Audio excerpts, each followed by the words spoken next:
Hey guys, Cammy here. I just wanted to really share something with you. I spent a lot of time in church in my early 20s, and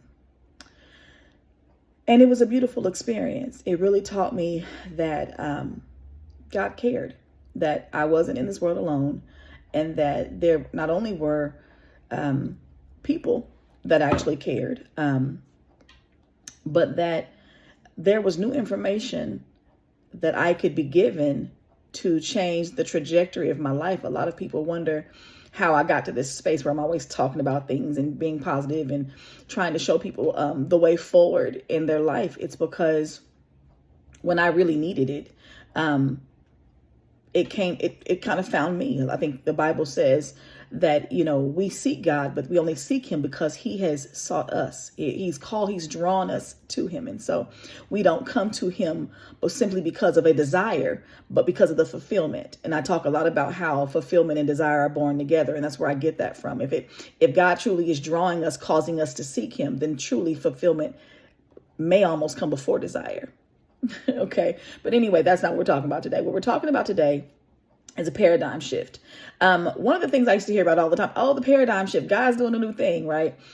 What I understand about paradigm shifts today is really just based upon the word paradigm. Paradigm is a Greek word for the word pattern, right? So if a pattern is shifting, if a pattern is changing, if a paradigm is changing, that's the same things, synonyms. So what we have to understand then is that God is not yet doing a new thing. Actually, there is nothing new under the sun. So therefore, it's us that's doing a new thing. Okay. So I'm just going to read a little excerpt of something that I wrote concerning this. It talks about how I remember hearing a sermon at church about the paradigm shift. And I think at the time we associated it with God doing a new thing, as I was just saying. Looking at what I know the paradigm shift to be today, the word paradigm simply translates to learned information and the multitude of habits that you implement into your life based upon that information.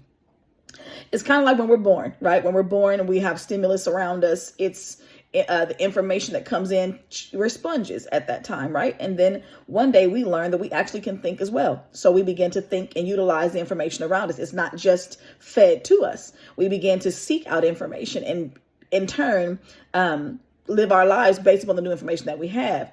And so with that being the case, with every new piece of information that influences our habits, there is a shift of our paradigm, so to speak. There's no need to leave God.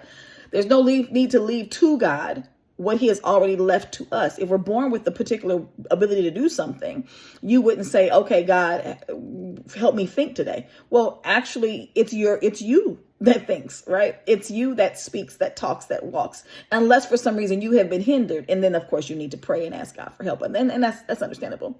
But if at the end of the day, when we're talking about changing the way we think, a paradigm shift is not some sudden space where God picks you up from one space and puts you in another. There is something that happens in between that. Even if it happens overnight, there's something that takes place. There's a vibration within you that changes. There's a thought process within you that changes.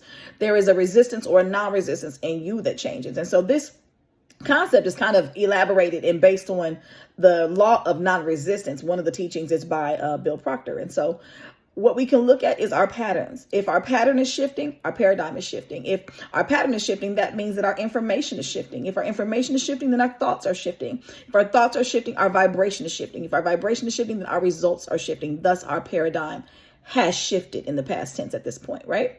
So I just want you guys to understand that you can change the trajectory of your life. You can change, and it may not look like it overnight, but for some people, it might look like that overnight because maybe you've already been ready for the shift, but you just had one more piece of information that you needed, right? There may have been one thing holding you from the multitude of things that you had accumulated in your vibration to come to you. You know what I mean? That just because God has blessed you and you have the understanding of what you need in your life or what you want, and you have a straight line to it, but maybe you had an obstacle of not understanding that it was you who had to shift the paradigm, or maybe it was you who had to stop resisting it, or maybe it was you who was, just in a different position. So we talk about repositioning ourselves so that we can make sure that we can receive or can recognize or, whatever it is that we need in our lives. So I just wanted to stop in today to let you guys know that if you are trying to change your life, if you're trying to get that paradigm shift you hear about at church, that makes you want to shout, makes you want to run because God has done a new thing, it's because information has changed within you.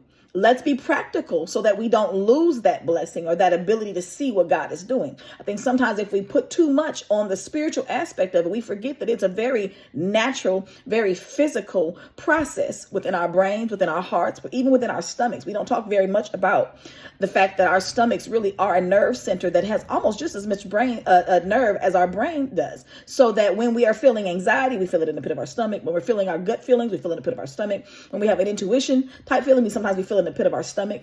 However, the heart thinks for us sometimes, the mind thinks for us sometimes, and the stomach thinks for us sometimes. And so when we look at those very practical things that God has done within us, it's really not that new to him. It's just new to us, and it's new information. But that new information can change our thought. It can change our vibration. It can change our results. And so what I'm coming to say today is, hey, choose what new information that you have contact with. Why? Because you have to understand that any information that you come into contact with consistently will eventually change your habits, whether good or bad. Right? So we can talk about music. We can talk about TV. We can talk about people in our environment, people that we communicate with all the time. Any information that you are in contact with consistently will begin to change the way that you move and have your being every day, the way you present yourself to the world. So if you don't want to be angry, don't present yourself to angry things. Don't entertain yourself with angry things. If you don't want to be jealous, do not entertain yourself with jealous things or jealous people. If you don't want to be in a mindset of lack all the time, then you don't want to be someone who's always trying to figure out what you need. If you're always trying to determine what you need, then you're always determining what you don't have. So these are things that we have to understand and understand in our habits as well. What is your pattern when it comes to money? What is your pattern when it comes to information and knowledge? Are you open to new information? Are you very closed-minded? Have you chosen one route of information to get to something? And if you have, that's okay. That's up to you. But just understand that if you ever want to change your paradigm, if you're ever looking to have a paradigm shift, your information must shift. Your vantage point of your information must shift in order for your thought process to follow. Right? Okay. So that's what we're talking about today. A quick teaching real quick on paradigm shifts and what it really means to shift at a physical level and at a mental level, at an emotional level. This is how you do it. It's not just spiritual. God can begin a new thing in you, of course, right? However, you have to make sure that you are maintaining that thing by understanding exactly what it means. Your patterns must change. All right, y'all. Happy creating new life. Have a good day.